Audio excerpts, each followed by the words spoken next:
Итак, дорогие друзья, давайте подведем итоги розыгрыша 200 грамм табака с выпуска номер 187. Для этого мы скопируем ссылку на этот выпуск и воспользуемся вот этой платформой для поиска случайного победителя среди комментариев. Вставили ссылочку, погнали! Нам придется с вами немного времени подождать.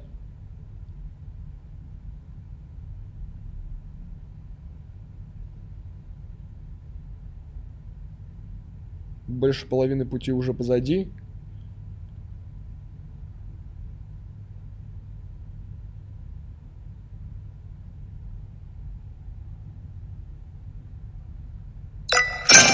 И наш победитель — это Андрей Кудинов. Отличный видос, обязательно сверим, сварим, попробуем. Оставил свой ник, поэтому связаться с ним будет очень легко. Что ж, Андрей, поздравляю тебя, ты счастливчик на этот раз. Забираешь 200 грамм вишни, которую мы сварили у Игоря дома. Всем остальным большое спасибо за участие, дорогие подписчики. Не переставайте пытаться выиграть что-то от нас. Продолжайте участвовать в розыгрышах, рано или поздно вам тоже повезет. Будьте молодцами и переходим к выпуску.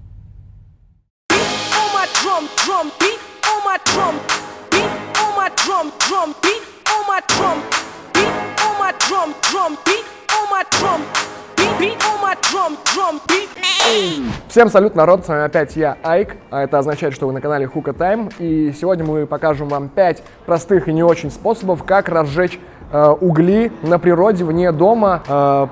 Погнали! Кстати, перед тем, как мы погоним, я хотел сказать спасибо компании Мойо. Это новые угли, которые появились у нас на рынке. Я почему-то сразу заценил упаковку и решил их попробовать. А когда попробовал, понял, что они дают крутой, сильный, но плавный жар. Они не перегревают чашку, но быстро тлеют, к сожалению. Я думаю, что они эту ошибку поправят. Но в целом спасибо ребятам, они нам предоставили коробку для этого эксперимента. Поэтому погнали. Итак, дорогие друзья, первый способ, он самый простой и самый банальный. Это тупо развести костер. И мы сейчас это сделаем и посмотрим, за какой тайминг примерно угли разожгутся в этом костре.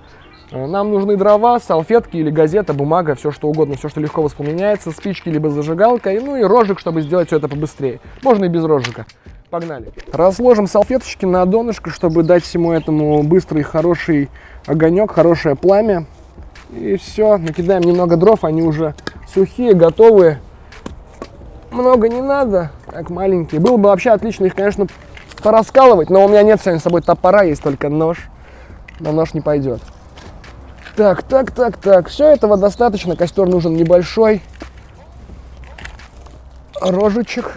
Все красиво. Обольем. Этого достаточно, я полагаю. Ой, блин, из себя покапал чуть-чуть. Но ничего страшного. Я слышал, армяне плохо горят. Поехали. Сейчас как в фильмах будет. Нет, не будет.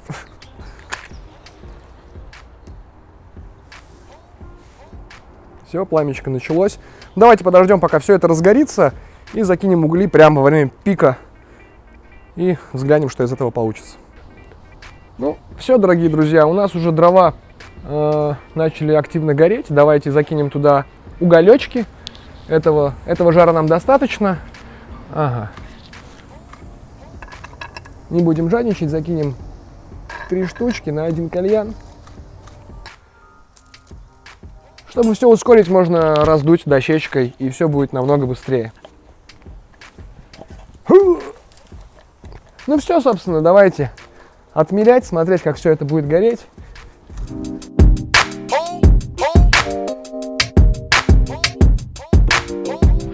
Итак, дорогие друзья, все, наши уголечки уже готовы. Вот они. На камеру они черные, но светло на улице, но на самом деле они уже полностью готовы. Ну На экране вы видите, сколько нам для этого понадобилось времени. Здесь мы не засекали, потом оператор по таймингу на видео посмотрит и напишет где-нибудь здесь или здесь. Где удобно, оператор? Где-нибудь напиши, короче. В общем, все, это был первый способ, он банальный. Многие из вас его даже уже практиковали, но тем не менее. Поехали дальше. Второй способ – это самая обычная горелка. Продается вообще, блядь, везде. По-моему, можно ее купить. Давайте попробуем разжечь с помощью горелки. Возьмем 4 уголечка, поставим на кирпичики. Возьмем горелочку. Спасибо большое. И приступим. Все, уходи с кадра. Мешается. Чем мне не нравится этот способ? Он требует постоянного внимания. Но в целом практично, не очень удобно. Костер удобен тем, что ты просто закидываешь туда угли и уходишь, и ждешь. А здесь ты должен постоянно вот это крутить со всех сторон.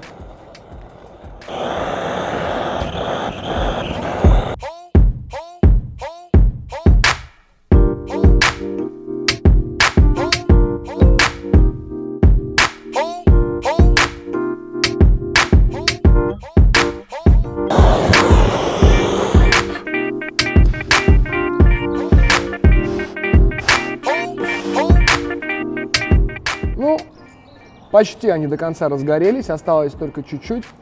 На самом деле, пока я грею одну сторону, вторая сторона, которая лежит на плоскости кирпича, не имеет доступ к кислороду, поэтому чуть тухнет. Ну, свои минусы тоже есть, но ничего страшного. Все. Уголечки красные, готовые по куру.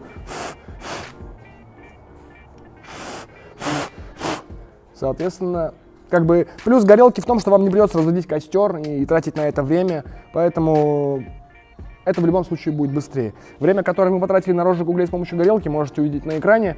И, я как бы учитываю сам общий процесс разгорания углей. То есть, чтобы разогреть угли в костре, вам необходимо его сначала развести. А здесь вам необходимо просто надеть баллон на горелку и включить, и все будет готово. Поэтому переходим к третьему способу. Итак, дорогие друзья, следующий способ и, наверное, самый предпочтительный для меня, самый практичный и удобный вне дома, вне доступа к электричеству, это самые обыкновенные спички туристические, для туристов. Они из себя представляют вот такую прессованную, я не знаю, похоже на какую-то пробку. В общем, какой-то долго горящий материал, отличные спички, отличная вообще штука. Сейчас покажу, что это такое из себя представляет, как этим пользоваться. Погнали. Нам нужно вот 4 уголечка. И, кстати, нам еще понадобится обязательно фольга. Такой легкий колпак. Все самодельное. И, в принципе, можно приступать. Спасибо большое. Ей. Этим спичкам нужно немного времени, чтобы самим разжечься. Однако, самое удобное и практичное в этом методе, что спички разжигаются быстрее, чем костер. Намного быстрее. И тебе не надо прикладывать особо к этому усилий. И все это дело можно потом просто оставить и уйти, и ждать, когда они сами разгорятся. Что ж, давайте приступим. Надламываем спичечку, поджигаем ее. И желательно из них попробовать собрать что-то вроде такого круга. В общем, сделать большую площадь возгорания. И потом на эти спички мы будем укладывать уголечки. Все должно получиться хорошо.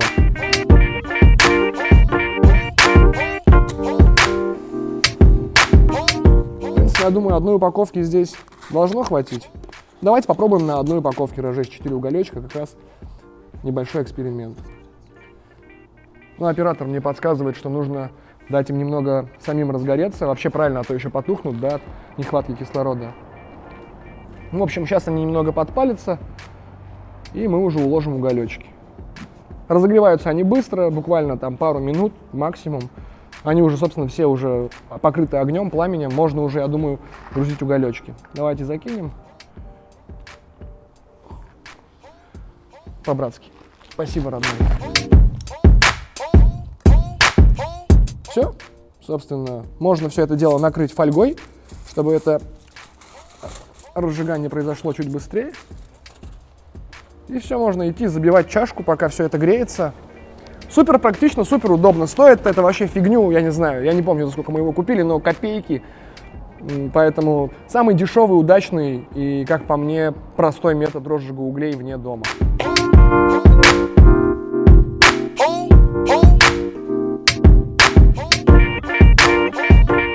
Ну, собственно, все разожглось. Время, которое нам для этого понадобилось, вы увидите на экране. И давайте посмотрим. Мы их предварительно переворачивали. Собственно, вот что получилось.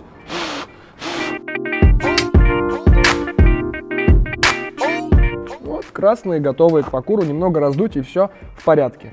На самом деле это самый практичный и безопасный способ, который лично я знаю. И, кстати, спасибо Антону, оператору, который находится за камерой, потому что это на самом деле его идея. Я помню, несколько лет назад мы ходили курить кальян на набережную, и нам нужно было их, соответственно, разжечь как-то без электричества.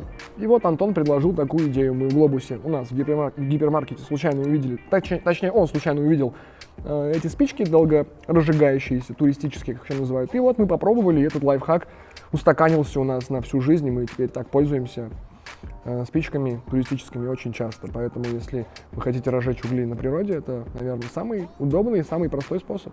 Итак, четвертый метод, как разжечь угли на природе, он примерно схож с предыдущим методом. Для этого нам нужен карбопол. Всеми любимый и нелюбимый карбопол. Мы разожжем его и на нем попробуем разжечь обычные кокосовые угли. Это вообще, в принципе, работает. Я уже так делал. Однако хочу сразу сказать, что я карбополу не доверяю.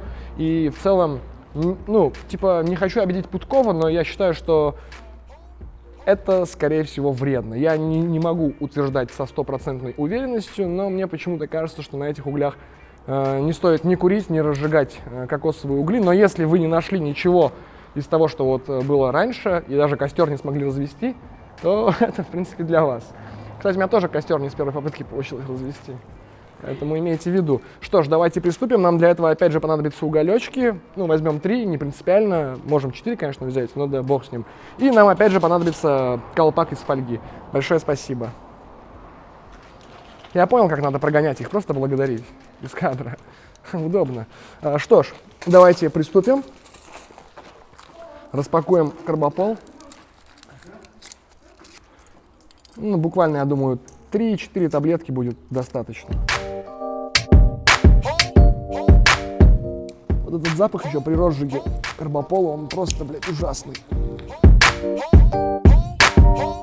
Ну, в общем, они разгораются. И я вам сразу скажу о том, что я бы предпочел третий метод, который я сделал с туристическими спичками, потому что он, мне кажется, наименее вредный. Но в целом, если вы не смогли найти турспички туристические, то карбопол тоже подойдет, если уж прям совсем хочется курить. Ну, карбопол еще заставляет меня иногда всплакнуть. Вынуждает. Ну все, они вроде доразожглись, им еще надо покраснеть. Но они сами покраснеют, разожгутся, поэтому давайте уложим наши уголечки. Немного раздуем. Путков же утверждает, что на них абсолютно безопасно курить, и он на них курил много раз, и не в 2010-м, а позже, поэтому с ним ничего страшного не случилось, но я все же, как-то мне стрёмно, я не знаю, я не берусь на них курить, но в данном случае, как лайфхак для розжига, тоже полезно. В общем, давайте наденем колпак и посмотрим, сколько нам времени понадобится примерно, чтобы разжечь все это дело. Ждем. Итак, конфуз. Я, когда разжигал на карбополе, сжег 22 угли, а у нас сегодня 25, и я понял в процессе, что не хватит 3 карбопольчика, и мы кинули туда еще 3. Сейчас, думаю, должно быть достаточно жара. В общем, 6 таблеток карбопола понадобится, чтобы вот прям уверенно и быстрее разжечь 25-й 3 угля. Если бы мы кинули туда 4, вообще бы, наверное. В общем, ждем еще.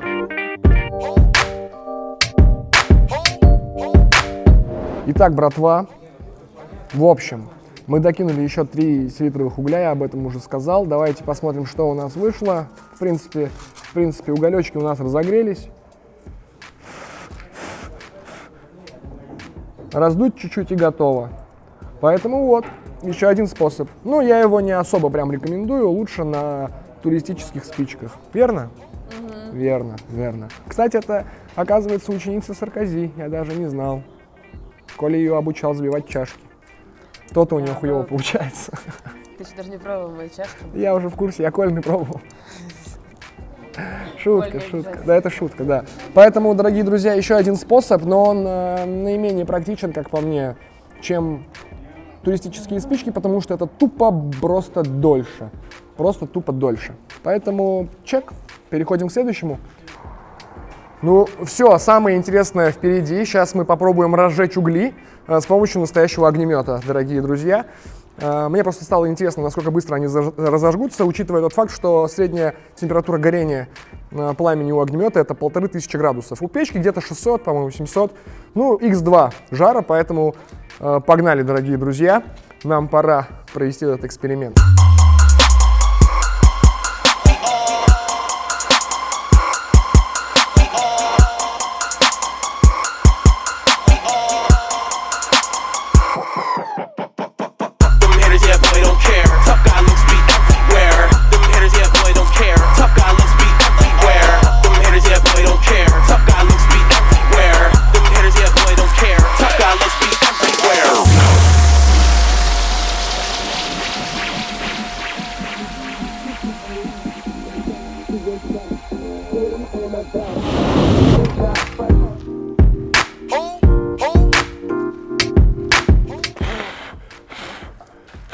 Ну, все, тут есть готовые уголечки, отлично.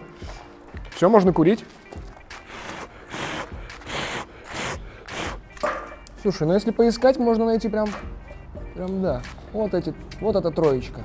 Она прям все, можно идти курить. Забираем. Смотри, как хорошо разгорелись. Все красные. Всего-то нужно огнемет. Пацаны, можем добавить жарку. Кому докинуть уголечка? Ты таких углей в жизни не видел нигде. Разогретые с огнемета. Все, сейчас вам замену сделаем, произведем. Вам сколько жара добавить? Да, не знаю, чуть-чуть. Чуть-чуть жара Чуть-чуть. добавить. Чуть-чуть. Не как там. Никак там чуть-чуть. Все, хорошо, чуть-чуть добавили. Мечта не работает. Ну что ж, дорогие друзья, это был заключительный способ огнемета. Он показал себя быстрее всех, но не очень практично, вы сами понимаете. Поэтому давайте сделаем легкий вывод. Оператор, Да, что, какой тебе способ понравился больше всего? Розжига. все способы интересные были. Но мне кажется, если в походных условиях, то, наверное, спички и Туристические спички? зажигающиеся, они самые компактные были. Но так баллон с газом тоже имеет место быть. Ну да, из всех способов это Полезный горелка. Самый, наверное, для всех. Ну да, согласен в целом. Из всех способов горелка и туристические спички, они самые практичные. Ну, турспички хороши тем, что это вообще просто Ну, хотя если ты идешь на шашлыки, пофиг, что какая разница, разжег быстрее. тоже верно, да. Поэтому, дорогие друзья, на этом, пожалуй, все. Вам всем большое спасибо за просмотр. С вами был, как всегда, опять я, Айк и Огнемет. Вам необходимо по традиции, как всегда, подписаться на мой канал на YouTube, вступить в группу ВКонтакте, вступить в Instagram Hookah Time Club, подписаться на мой Instagram AikHT. Нажмите на колокольчик, чтобы быть в курсе вот таких прикольных обзорчиков. И в целом оставайтесь молодцами, курите правильные кальяны, занимайтесь спортом и не занимайтесь херней, как я. Все будет у вас прекрасно, да. Блядь, страшно уже как-то. Но в целом, слышишь, отойди от меня, отойди отсюда.